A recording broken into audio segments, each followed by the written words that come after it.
नमस्कार दोस्तों, आप देख रहे हैं करखियाओं के बनास काशी संकुल से क्लाउन टाइम्स की विशेष कवरेज। मैं क्लाउन टाइम्स के दर्शकों को बताना चाहता हूं कि 23 फरवरी को प्रधानमंत्री मोदी इस स्थल का शुभारंभ करने वाले हैं। बता दें कि प्रधानमंत्री मोदी ने अपने संसदीय क्षेत्र बनारस के पिंडरा विधानसभा के करखियां में 23 दिसंबर 2021 को 500 करोड़ की लागत से बनने वाले गुजरात के अमूल कंपनी के द्वारा स्थापित बनारस डेयरी का शुभारंभ किया था। बताते चलें कि Amul Gujarat cooperative milk marketing federation के नाम से विख्यात खाद्य उत्पाद कंपनी के द्वारा स्थापित बनास डेयरी आज पूर्वांचल के विकास में लाखों किसानों की आर्थिक समृद्धि का साधन बन गई है। मैं क्लाउन टाइम्स के दर्शकों को बताना चाहता हूं कि प्रधानमंत्री मोदी अयोध्या में भव्य राम मंदिर का लोकार्पण करने के पश्चात पहली बार 22 फरवरी को अपने संसदीय क्षेत्र बनारस आ रहे हैं और उसके ठीक एक दिन बाद 23 फरवरी को वाराणसी के करखियां में स्थापित बनास काशी संकुल का विधिवत शुभारंभ करने के साथ ही विशाल जनसभा को संबोधित करेंगे।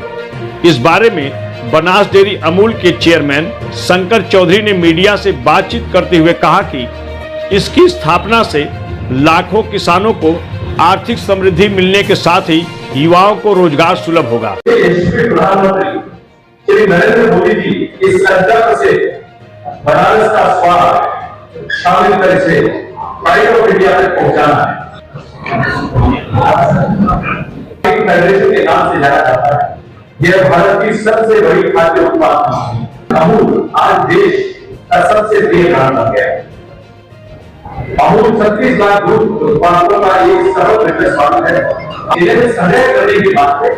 डिस्ट्रिक्ट लेवल पे जो यूनियन है उसको बोलते हैं district cooperative milk marketing federation, जिससे बनास एक डिस्ट्रिक्ट फेडरेशन है। तो गांव का दूध संग्रह और उत्पादन करने के बाद में डिस्ट्रिक्ट लेवल की जो डेयरी है वो उस दूध को प्रोसेस करती है और उसका पैकिंग जाना जाता है, वो उसका मार्केटिंग। तो मार्केटिंग मॉडल है गांव, डिस्ट्रिक्ट और उसके बाद में स्टेट क्या है देश। पहले प्रोसेस नहीं हुआ है, कुछ वाली प्रोसेस है और है उन्नति के पथ पर बनास डेयरी जैसी सहकारी संस्थाएं किसानों से जुड़ी हुई और किसानों को मूलभूत सुविधाएं जैसे बिजली, पानी, अच्छी सड़कें आदि के उपलब्ध होने से गुजरात के सहकारी क्षेत्र में काफी प्रगति हासिल की। इन मूलभूत कारणों से जिसमें सुदृढ़ नेतृत्व शामिल है की वजह से बनास डेयरी ने अपने क्षेत्र में काफी विस्तार किया है और अपनी सेवाओं और उत्पाद माननीय चेयरमैन श्री शंकर भाई चौधरी के नेतृत्व में बनास डेयरी निरंतर लाखों किसानों को आर्थिक रूप से समृद्ध के लिए करने की दिशा में काम कर रहे हैं। गुजरात के बनासकांठा के अलावा बनास डेयरी ने अपने कार्यों को बढ़ावा देने के लिए भारत के 8 राज्यों हरियाणा, उत्तर प्रदेश, झारखंड, ओडिशा, राजस्थान, उत्तराखंड और आंध्र प्रदेश के विस्तार किया है। आज गुजरात में बनास डेयरी के साथ 1765 समितियां और 4.5 लाख दूध उत्पादक हमारे साथ जुड़े हुए हैं, जबकि अन्य राज्यों में 5367 समितियां और तकरीबन 2.5 लाख दूध उत्पादक हमारे से जुड़े हुए हैं। सन 2022 के वित्तीय वर्ष में बनास डेयरी का कुल टर्नओवर 18,059 करोड़ रुपए का था। औसतन दूध कलेक्शन है 75 लाख लीटर पर डे, जो 2.5 गुना हो रही है और कीमत जो हम 590 रुपया प्रति केजी फैट दे रहे थे, फिलहाल 240 रुपया प्रति केजी फैट दूध उत्पादकों को पैसा दे रहे हैं। 4,600 से 18,000 करोड़ रुपए का टर्नओवर पिछले 10 सालों में बढ़ा है। बनास डेयरी में अमूल ब्रांड के अंतर्गत क्या क्या उत्पाद हम तैयार करते हैं, वो है चीज, पाउच मिल्क, यूएसजी दूध, यूएसजी इसका पेटाटाइप भी बोलते हैं या इसका ट्रीटमेंट उसी प्रकार से, दूध पाउडर, मक्खन, घी, आइसक्रीम, साथ ही खाद्य तेल, शहद आदि उत्पादों जैसे कई गैर डेयरी प्रोडक्ट्स का भी निर्माण यहाँ पर किया जाता है। इस पर बनास डेयरी ने उत्तर प्रदेश में 1.26 लाख दूध उत्पादकों को 101 करोड़ रुपए का बोनस वितरित किया है। ये हमारे बैंकिंग डायरेक्टर हैं, इनका डेयरी क्षेत्र में 35 साल का एक्सपीरियंस है। एबीडीपी और मदर डेयरी ने भी कार्य किया है। आप डॉक्टर कुलेल अवार्ड जो डेयरी क्षेत्र में बहुत बड़ा अवार्ड है, उससे सम्मानित है। मैं उनसे अनुरोध करता हूं कि वो आए और प्रेस वार्ता करें। सब विशेष स्वागत है, अभिनंदन। मुझे इस बात कहते हुए बहुत गर्व हो रहा है कि माननीय प्रधानमंत्री श्री नरेंद्र मोदी जी के स्वप्न का एक नया चैप्टर, एक नया इतिहास यहाँ शुरू हो गया। अभी मुझे ध्यान आया कि 1965 में जब लाल बहादुर शास्त्री जी आनंद प्रधान थे, तब एक अजयपुरा नाम के गांव में जाके उन्होंने इस व्यवस्था को देखा था और कहा था कि डॉक्टर कुलेल ये व्यवस्था पूरे देश में लागू होनी चाहिए। पूर्वांचल में श्वेत क्रांति का सूर्योदय होने का कार्य माननीय प्रधानमंत्री जी ने माननीय लाल बहादुर शास्त्री जी के स्वप्न को साकार करने के लिए एक विजन बनाया और एक विजन के तौर पे पूर्वांचल का श्वेत क्रांति का विकास का कार्य शुरू करवाया। बनास डेयरी एक आंदोलन, बनास डेयरी एक दूध के जरिए जीवन को बदलने का एक इंस्ट्रूमेंटालिटी और बहुत अवरोधन का काम किया है। और गाय की दूध उत्पादकता बढ़ाने के लिए जो औसतन दूध उत्पादकता 3 लीटर हमारी देसी गायों की थी, वो बढ़ के पिछले 10-12 साल के प्रयत्नों से अब 4 लीटर के प्रति पहुंची है। दूसरा भैंस की जो औसतन भारत की जो 6.2 लीटर है, हमारी 6.8 लीटर है। सम्मान्य विधायकगण, सभी नेतृत्वगण, गौरव का दिन है कि 23 तारीख को देश के प्रधानमंत्री मोदी जी के कर कमलों से मोदी जी का जो सपना था कि पूर्वांचल में दूध क्रांति की शुरुआत हो, और वो अभी 23 तारीख को होने जा रहा है। हमारे एमडीसी और एग्जीक्यूटिव डायरेक्टर दोनों ने थोड़ी ब्रीफ में, टाइम के अभाव में, उस माहिती इंफॉर्मेशन दी कि बनास क्या है। कुछ टाइम पहले देश के प्रधानमंत्री मोदी जी ने हम बनास परिवार को एक टास्क सौंपा था कि जैसे Banas dairy Asia largest dairy है और पशुपालकों की दूध की आय बढ़ाने का एक ऐतिहासिक काम पूरे वर्ल्ड में प्राइज देने का काम कर रही है।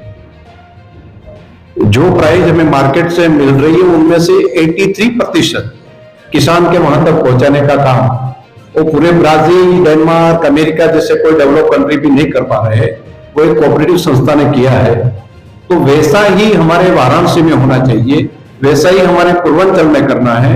ये सपना देश के प्रधानमंत्री मोदी जी का था और वो संकल्प को साकार करने के लिए बनास डेयरी ने यहाँ पर उस काम स्टार्ट किया गांवों में, और आज ये प्लांट का भी लोकार्पण का कार्यक्रम लगभग 23 तारीख को पूर्ण होगा।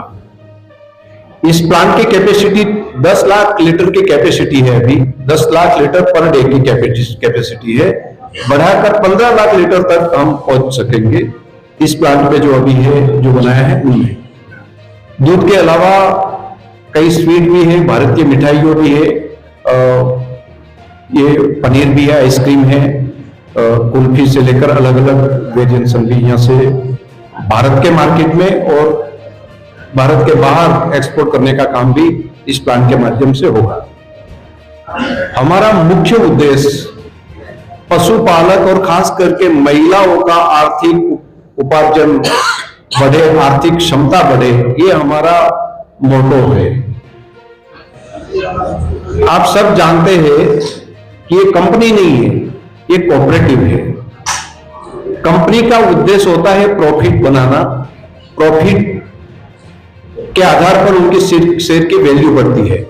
लेकिन कोऑपरेटिव का मोटो ये होता है कि उनके जितने सहभागी है, जो भी सालाना बढ़ता है वो उन तक पहुंचाना, ये हमारा मोटो है। तो सभी का संयुक्त रूप से आर्थिक संपन्नता हो। वेदों में जो रुचा है, संगस्वदम संवदत्वम संभो मनासी जानत देवा भागम यथा पूर्वे संजानाना उपासते, आज जो बात वेदों में ऋचा में जो की है वही हमारी मूल भारतीय परंपरा है, वही कोऑपरेटिव का। मैं अभी चेयरमैन के नाते यहाँ पर बैठा हूं, लेकिन मैं इनका मालिक नहीं हूं, मैं इनका ट्रस्टी हूं। कंपनी में उनका कोई मालिक होता है, यहाँ पर कोई मालिक नहीं होता है, यहाँ पर कोई ट्रस्टी होता है। और ये भारतीय व्यवस्था है, वो मूढ़ीवादी व्यवस्था की जगह पर ये अलग मॉडल पूरी दुनिया में प्रस्तावित करने का प्रयास देश के प्रधानमंत्री मोदी जी ने नया मंत्रालय बनाकर ये मंत्रालय माननीय अमित शाह जी को सौंपा है और भारत में एक नई क्रांति की, कोऑपरेटिव क्रांति की शुरुआत हुई है। ये दूध में हम काम कर रहे हैं, ऐसे अलग अलग क्षेत्रों में भी काम कर सकते हैं, पत्रकारों में भी काम कर सकते हैं, कोई मीडिया हाउस भी बना सकता है कोऑपरेटिव बेस पर, उनका मालिक कोई ना हो, सब साथ में मिलकर कर सकते हैं। ऐसा हाउसिंग में भी कर सकते हैं, बैंकिंग में भी कर सकते हैं, अलग अलग हर एक फील्ड में काम कर सकते हैं। तो ये हमने दूध और कृषि और खास करके किसानों के माध्यम से ये काम कई साल पहले स्टार्ट किया था और उनको धीरे धीरे देखिए एक अलग स्वरूप दिया गया है। यहां पर इस बार हमने कुछ महीने पहले दूध की प्राइस तो जो सालाना दी थी, लेकिन इनके बावजूद भी हमारे पास में जो पैसे बचे तो वो पैसे भावांतर के माध्यम से हमने बोनस के माध्यम से किसानों को 100 करोड़ रुपए दिए। तो लोगों को पहली बार लग रहा है कि ऐसा कोई हो सकता है क्या, कोई कंपनी किसानों के पास में गेहूं ले और बाद में वो बोले कि नहीं आपके पैसे इतने बचे हैं, आपका प्रॉफिट हुआ है, उनमें से बिस्किट बनाया या तो हमने रोटी बनाई, इतना पैसा बचा है और आपको दे रहे। तो ऐसा नहीं होता है कोई भी। तो आत्मनिर्भर कैसे करना, तो ये ओई में भी हमने स्टार्ट किया है कि राई है हमारे वहां पर, मूंगफली है, उनमें से वैल्यू एडिशन करके अभी 1 रुपये किलो गोबर लेने का स्टार्ट हमने किया है वहां पर। 1 रुपये किलो गोबर, तो दूध की जो इनकम है उनमें से 25% और एक्स्ट्रा इनकम गोबर की भी उनको मिले। आने वाले समय में हम बनास में भी ये करने जाएंगे। यहाँ पर जो मॉडल बनास में है वो बनारस में भी, पूरे पूर्वांचल में ये क्रांति होगी। मैं ये भी आपको बताऊं कि हमारे एजुकेटिव डायरेक्टर ने जो बताया कि हम ब्रीडिंग का काम कर रहे हैं, हमारे एमडी श्री ने बताया कि हम ब्रीडिंग में पर कैटल 1 लीटर की बढ़ोतरी की है हमारे वहां पर। मान लो कि उत्तर प्रदेश में अभी पर कैटल प्रोडक्टिविटी 2.5 लीटर होगी, 2 लीटर है, 2 से 2.5 लीटर, 2 लीटर 2.5 लीटर है। मान लो कि 1 लीटर बढ़ा दें, अभी 10 करोड़ लीटर दूध की प्रोडक्शन हो रही है उत्तर प्रदेश में, और 2 लीटर है और हम 1 कर दें, या तो मान लो कि 25% भी बढ़ा दें, 25%, तो भी 2.5 करोड़ लीटर, वही पैटर्न, वही मेहनत, वही खाद, उनमें 2.5 करोड़ लीटर पर डे का इनकम बढ़ सकती है उत्तर प्रदेश में। तो सिर्फ दूध लेंगे ऐसा नहीं, पर कैटल प्रोडक्टिविटी बढ़ाने के लिए ब्रीडिंग का काम हम करेंगे, सबसे ऊपर पर है। हुआ पशु एम्ब्रियो ट्रांसप्लांट टेक्नोलॉजी है, तो हमने पहली बार उत्तर प्रदेश में वाराणसी में एम्ब्रियो ट्रांसप्लांट टेक्नोलॉजी के माध्यम से गिर और साहिवाल औलाद की हाईएस्ट दूध देने वाली गाय के बछड़े यहाँ पर उनका भ्रूण रखा और उनमें से बच्चे पैदा हुए। 10 बछड़े इस भूमि में उत्तर प्रदेश में पहली बार एम्ब्रियो ट्रांसप्लांट टेक्नोलॉजी के माध्यम से जन्म लिए और यह उत्तर प्रदेश में अभी पल रहे हैं। ये देश में पहली घटना यहाँ पर है साहिवाल और गिर गाय में। 28 लीटर से ज्यादा दूध देने वाली गाय के भ्रूण में से, एक गाय में से सालाना 1 साल में 50 जितने बछड़े तैयार हो सकते हैं। 1 साल में एक गाय में से 50 जितने बछड़े तैयार हो सकते हैं। तो आपको लगेगा कि ये कैसे हो सकता है, तो ये टेक्नोलॉजी है कि जो एचएफ गाय है उनके भ्रूण में बेस्ट क्वालिटी की गाय है, 28 लीटर दूध दे रही है, उनका एक्स निकालकर वो उनमें प्रत्यापन करके, फलनीकरण करके, और उनमें से जो बछड़ी आएगी वो बछड़ी दूध 28 लीटर है तो 28 लीटर दे पाएगी। तो ये प्रधानमंत्री जी का सपना था कि ब्राजील अगर कर सकता है तो मेरे वाराणसी में करना है।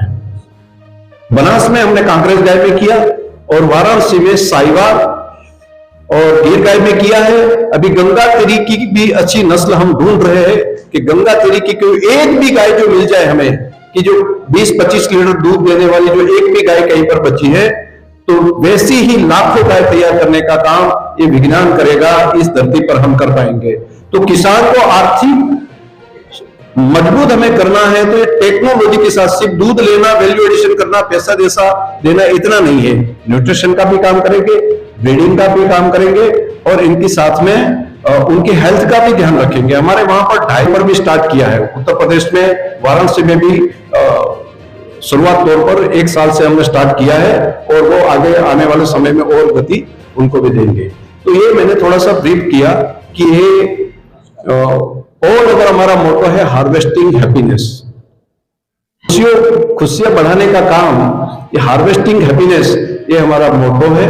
और देश के प्रधानमंत्री ने ये सपना देखा है कि पूर्वांचल में भी ये दूध क्रांति के माध्यम से पूरा प्रदेश की इकोनॉमी बदले, महिलाओं का आर्थिक क्षमता बढ़े। तो ये काम हमने स्टार्ट किया है। मैं ये भी जानकारी दूं कि अमूल डायरेक्ट किसान से दूध लेता है और बचौटियों के पास में नहीं लेता है।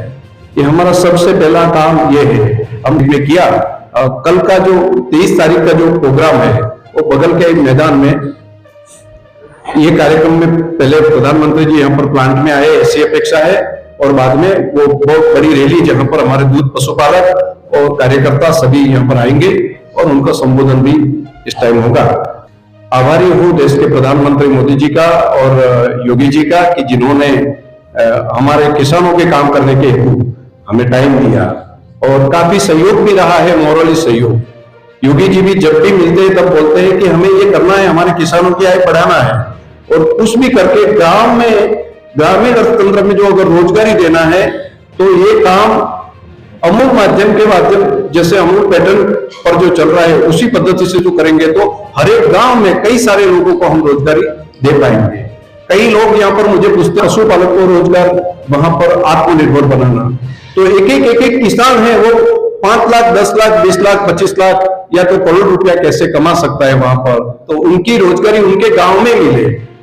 लिया दूसरे दिन बंद ऐसा नहीं, पूरे साल लेंगे और गारंटी भी करेंगे कि इतना पैसे तो मिनिमम मिलेगा, बाद में इनके बाद जो और प्रॉफिट होगा तो वो भी आपको मिलेगा, लेकिन इतने पैसे तो मिनिमम आपको मिलेगा ही मिलेगा। हम veterinary, dairy technologies, chartered accountant, ऐसे कई सारे लोग बीएचयू और उनमें से और अलग अलग जगह से जो उत्तर प्रदेश की जो टैलेंट है वो टैलेंट को भी यहाँ पर और इनके बाहर भी ले जाने का काम करेंगे।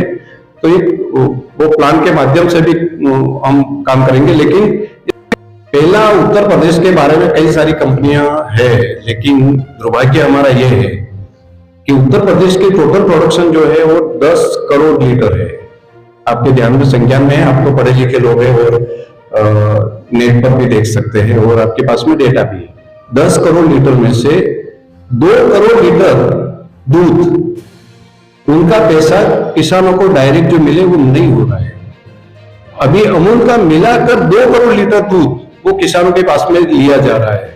8 करोड़ लीटर अभी भी उत्तर प्रदेश के किसान के पास में, उनको जो किसी के पास में बेचना है वो बेच नहीं पा रहे। कहीं पर वो दूधिया को दे रहे, वो दूधिया कभी उनकी प्राइस ज्यादा है तो उस टाइम में वो नहीं लेते हैं, कम प्राइस है उस टाइम में लेते हैं और उनके कारण कंटिन्यूटी नहीं रहती है और पर कैटल प्रोडक्टिविटी भी नहीं बढ़ रही है और सालाना भी उनको प्राइस नहीं मिल रही। एक तो ये बात। दूसरा, हमारा मोटो ये है कि पूरा दूध हम ले, ऐसी हमारी कल्पना नहीं है, लेकिन हम प्राइस इस ढंग से किसानों को दे कि और कंपनियों को भी प्रॉफिट की जगह पर किसान को इतना पैसा देना पड़े और जो प्राइस दे रहे हैं किसान, उनको ज्यादा प्राइस अगर मिलेगी तो दूध का व्यवसाय वो आगे बढ़ा पाएंगे। तो प्राइस कंपनियों के पास में कम रहे, किसानों के पास में ज्यादा रहे, ये हमारा एक मोटो है। हम अभी तो अब करेंगे, आपके पास में जो इंफॉर्मेशन मिला है वो मुझे लगता है कि थोड़ा अधूरा है। हम लोगों को अभी कैंप भर्ती करना वो सब बाकी है। कुछ बीएचयू में से हमने प्लेसमेंट किए हैं, उनमें से वेटनरी लड़के भी है, डेयरी टेक्नोलॉजिस्ट भी है और चार्टर्ड अकाउंटेंट भी है और भी लोग अलग अलग जगह से। बीएचयू में से चार्टर्ड अकाउंटेंट नहीं है, लेकिन वेटनरी, डेयरी टेक्नोलॉजिस्ट और मैनेजमेंट के जो लड़के हैं वो वहां से भी है।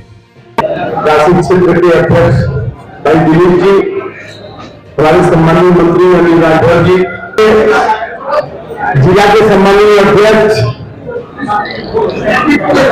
हमारे शहर के सम्मानीय अध्यक्ष हमारे नगर के अशोक तिवारी जी, पूरम मौर्य जी, हाल में बैठे हुए हमारे सभी सम्मानित पत्रकार साथियों, बनास डेयरी के सभी हमारे डायरेक्टर और सभी यहाँ पे उपस्थित है उनके सभी सहयोगी, मैं इस मामले में सौभाग्यशाली हूँ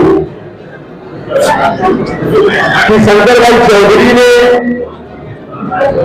1 साल पहले इसका शिलान्यास करवाया था और उस शिलान्यास में इनका वादा था, जो उन्होंने हम लोगों से कहा कि इसका शिलान्यास देश के यशस्वी प्रधानमंत्री जी करेंगे।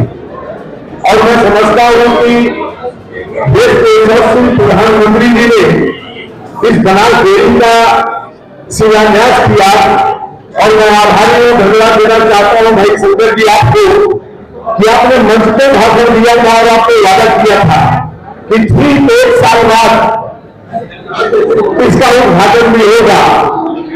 तो हम केंद्रीय विधानसभा के सभी सहयोगी, हमारे जितने भी लोग हैं, हमारे भारतीय जनता पार्टी के लोग, आपका सम्मान और स्वागत करना चाहते हैं इस मामले में कि मोदी जी ने जो कहा था कि जिसका हम शिलान्यास करते हैं उसका उद्घाटन भी करते हैं, तो 1 साल बीता है और आपने उसका उद्घाटन भी करा किया है। देश के प्रधानमंत्री मोदी जी का पूर्वांचल में भी दूध क्रांति हो, ये संकल्प 2 साल पहले इनके शिलान्यास किया था, तब हुआ था। अब 23 तारीख को ये प्लांट का लोकार्पण होने जा रहा है। मैं मानता हूं कि जैसे गुजरात में अमूल के माध्यम से दूध क्रांति हुई, वैसे ही पूर्वांचल में भी दूध क्रांति की शुरुआत देश के प्रधानमंत्री जी की मार्गदर्शन में ये होने जा रहा है। जो दूध है या एग्रीकल्चर पॉप, इन सभी में काम कोऑपरेटिव के माध्यम से करेंगे। आने वाले दिनों में धीरे धीरे और भी एग्रीकल्चर पॉप को भी इन्वॉल्व इनमें करेंगे। लक्ष्य देश के प्रधानमंत्री जी का एक ही है कि हमारे गांव का किसान सशक्त बने, महिलाएं सशक्त बने, युवा सशक्त बने। उसको चिलिंग सेंटर पे ठंडा करने के बाद टैंकर के माध्यम से ये अपना जो मेन गेट है वहां से ले आएंगे, तो हमारा यहाँ वजन होगा टैंकर का। उसके बाद यहाँ पर हमारा सैंपलिंग पॉइंट है, टैंकर का सील चेक करके खोलने के बाद यहाँ से दूध का सैंपल लिया जाएगा, जिसको कि मेन लेबोरेटरी जो हमारे फर्स्ट फ्लोर पे है उसको आप देखेंगे आज, वहां ले जाते हैं, उसके सारे टेस्ट किए जाएंगे। अगर जो दूध हमने एकत्रित किया है वो स्टैंडर्ड के हिसाब से है, तो फिर हमारा ये टैंकर रिसेप्शन है, यहाँ जाएगा और दूध खाली हो जाएगा।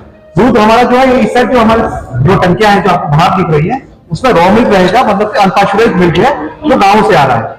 टैंकर जैसे खाली हुआ वो आगे जाएगा, आगे उसकी सफाई हो जाती है तुरंत गर्म पानी से, पौष्टिक से, और उसकी स्टरलाइजेशन होने के बाद टैंकर वापस फिल्म पे चला जाता है। वजन होने के बाद जो रॉ मिल्क है हमारा, वो साइलो से हमारा जो फर्स्ट फ्लोर प्रोसेसिंग सेक्शन है, हमारा जो फर्स्ट फ्लोर प्रोसेसिंग सेक्शन है 8 नंबर पे, वहां जाता है। हम यहाँ पर खड़े हैं, 16 नंबर, ये 16 नंबर 8 नंबर जो हमारा मिल्क प्रोसेसिंग सेक्शन, वहां प्रोसेसिंग होगी। उसके बाद जो पाश्चराइजेशन हो जाएगा, ये सारे जो पाश्चराइज मिल्क है हमारी इस टंकी जो अंदर वाली लाइन है साइलो, वहां आ जाएगा। मतलब दूध पाश्चराइज हो गया, मतलब बैक्टीरिया फ्री हो गया दूध, और अभी उसको लंबे समय तक हम स्टोर भी कर सकते हैं। जो पाश्चराइज मिल्क है वो हमारा फिर जो फर्स्ट फ्लोर पे है, यहाँ पर 7 नंबर में फर्मेंटेड मिल्क प्रोसेसिंग सेक्शन है, जहां तक दही, छाछ और लस्सी बनाने के लिए यूज होता है, उसका प्रोसेसिंग करेंगे। उसके बाद हमारा जो यहाँ दूध है वो यहाँ पर हमारा देखेंगे आपके HMST है, जहां से ग्राउंड फ्लोर में दूध पैकिंग के लिए जो छाछ, दही और लस्सी जो 7 नंबर पे चले जाते। फिर हमारा जो मार्केट से जो गाड़ियां आएंगी वो यहाँ लगेगी, जहाँ क्रेट खाली होंगे, क्रेट वॉशर है, पैकिंग है, कोल्ड स्टोर है, ये जो गाड़ियां घूम के यहाँ से आएंगी, यहाँ से क्रेट भरे हुए लेके फिर वापस से मार्केट के लिए चली जाएगी। जो ग्राउंड फ्लोर है हमारा, वहां पर सारा पैकिंग सेक्शन है, फर्स्ट फ्लोर पे प्रोसेसिंग सेक्शन है, स्वीट मैन्युफैक्चरिंग सेक्शन है, पनीर मैन्युफैक्चरिंग सेक्शन है, और उसके पीछे हमारा एक 70,000 लीटर प्रतिदिन का आइसक्रीम मैन्युफैक्चरिंग प्लांट है जो कि कार्यरत हो जाएगा। हमारा ये पूरा जो सर्विस ब्लॉक है, क्योंकि यहाँ पे ठंडा पानी मशीन आ गई है, उनको ठंडी जैसे पूरी होती है। तो इक्विपमेंट पे जो यहाँ प्रोसेसिंग के लिए सर्विस चाहिए, जैसे पावर है, इलेक्ट्रिक पानी है, स्टीम है, कंप्रेसर है और वाटर ट्रीटमेंट प्लांट है, वो सारा ये हमारा जो सेक्शन है पूरा वो सर्विस सेक्शन है। इसके अलावा जो पानी में जो प्लांट से जो पानी जो निकलता है, जो यूज करते हैं, जो गंदा पानी होता है उसको हम ट्रीट करते हैं ETP प्लांट है, एफएल ट्रीटमेंट प्लांट है। तो अत्याधुनिक ट्रीटमेंट प्लांट है जिसका हमने रिसाइक्लिंग प्लांट भी लगाया है। कि जो पानी हमारे ट्रीट होगा वो 4 लाख लीटर प्रतिदिन पानी रिसाइकल होकर प्लांट के अंदर वापस से रीयूज हो जाएगा। तो आप देखेंगे कि प्लांट का जो टेक्नोलॉजी है वो ऐसा चूज किया है माननीय चेयरमैन साहब के मार्गदर्शन में कि एनर्जी एफिशिएंट हो, कार्बन फुटप्रिंट कम हो और ऊर्जा कम से कम खपत हो। इसके लिए हमने पूरे रूफटॉप पे 1 मेगावाट का सोलर प्लांट भी लगा दिया है जो कार्यरत हो गया है। 1 मेगावाट का सोलर प्लांट हमने ऑलरेडी लगा के उसको कार्यरत भी कर दिया ताकि हमारी जो बिजली की खपत हो वो कम से कम हो, ताकि हम एनवायरमेंट को भी। ये मिल्क पैकेजिंग प्लांट है जहां आप देख सकते हैं एक एक पैकेट को यहाँ पे उपस्थित कर्मचारी इसको इकट्ठा कर रहे हैं। Refrigeration plant, boiler, substation, water treatment plant, compressed air, वो सारा ये सेक्शन ब्लॉक है और ये वाला राइट हैंड साइड में जो ब्लॉक है वो प्रोडक्शन ब्लॉक है। और सामने जो दिख रहा है आपको वो एफ्लुएंट ट्रीटमेंट प्लांट है। विधायक जी, आपके पिंडा क्षेत्र में अमूल का इतना बड़ा प्लांट लगा, बनास डेयरी, क्या उम्मीद है आपके क्षेत्र के लोगों को? मैं समझता हूं कि पिंडा विधानसभा के लोग बहुत ही सौभाग्यशाली हैं कि एक सपना था सब लोगों का कि अमूल है क्या चीज, लेकिन पूरे पूर्वांचल को इसका लाभ मिलेगा। लेकिन मुझे निश्चित यह विश्वास है कि पिंडा के लोग इसमें अधिक लाभान्वित होंगे, क्योंकि आपने देखा होगा कि गुजरात को अग्रणी बनाने वाला यही बनास डेयरी है। और आज बनास डेयरी बड़े परिश्रम के बाद मैंने बड़ा परिश्रम किया और उसी परिश्रम का परिणाम है कि आज ये स्थापित हो पाया है। आदरणीय नरेंद्र मोदी जी को मैं धन्यवाद देना चाहूंगा कि 1 साल पहले उन्होंने इसका शिलान्यास किया था और शिलान्यास करने के बाद शंकर भाई चौधरी ने उसको उन्होंने ये कहा कि ठीक 1 साल बाद इसका हम उद्घाटन इनके यहाँ से कराएंगे।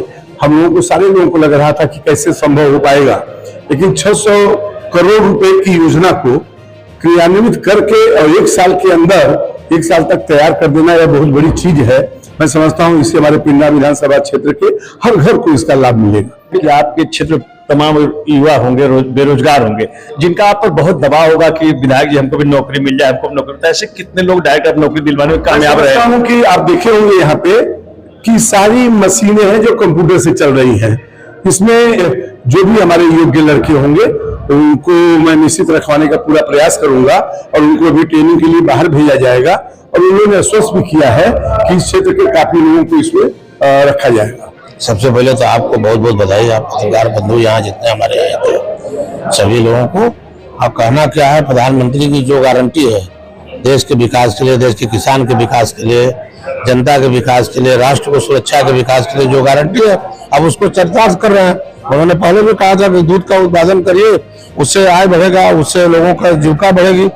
वो जो है उन्होंने ये भी कहा था कि शिलान्यास जिस चीज का मैं करता हूँ उसका उद्घाटन भी मैं करता हूँ, वो भी चरितार्थ करके दिखा रहे हैं। आगे और भी जो काम होगा वो प्रधानमंत्री हमारे मुख्यमंत्री जी को मैं अपने हृदय के गहराइयों से बधाई देता हूँ कि पूर्वांचल का एक जो है बढ़िया बनास अमूल डेयरी निर्माण कर रहे हैं और उससे लोगों को रोजगार भी मिलेगा, लोगों का काम भी बढ़ेगा, गांव में आय भी बढ़ रहा है, महिलाओं को इससे ज्यादा लाभ होगा ताकि वो पशुपालन जो करेंगी वो तो चले जाएंगे कमाने, लेकिन महिला ज्यादा देखभाल करेंगे तो उनका भी उसमें मन बढ़ेगा। इस अवसर पर उत्तर प्रदेश सरकार के कैबिनेट मंत्री अरविंद राजभर, डॉक्टर नीलकंठ तिवारी विधायक वाराणसी शहर दक्षिणी, डॉक्टर अवधेश सिंह विधायक पिंडरा, सौरभ श्रीवास्तव विधायक कैंट, अशोक तिवारी महापौर वाराणसी, दिलीप सिंह पटेल क्षेत्रीय अध्यक्ष, अशोक चौरसिया क्षेत्रीय महामंत्री, हंसराज विश्वकर्मा एमएलसी व जिला अध्यक्ष भाजपा, विद्यासागर राय महानगर अध्यक्ष भाजपा, त्रिभुवन राम विधायक अजगरा, सुनील पटेल विधायक रोहनिया, पूनम मौर्य जिला पंचायत अध्यक्ष, नवरतन राठी क्षेत्रीय मीडिया प्रभारी तथा धर्मेंद्र सिंह प्रदेश सह मीडिया प्रभारी आदि लोग उपस्थित रहे। क्लाउड टाइम्स यूट्यूब चैनल की खबरों को आगे भी देखने के लिए चैनल को लाइक करें, सब्सक्राइब करें, बेल आइकन को प्रेस जरूर करें। क्लाउड टाइम्स की खबरों को फेसबुक पेज पर देखने के लिए पेज को लाइक जरूर करें।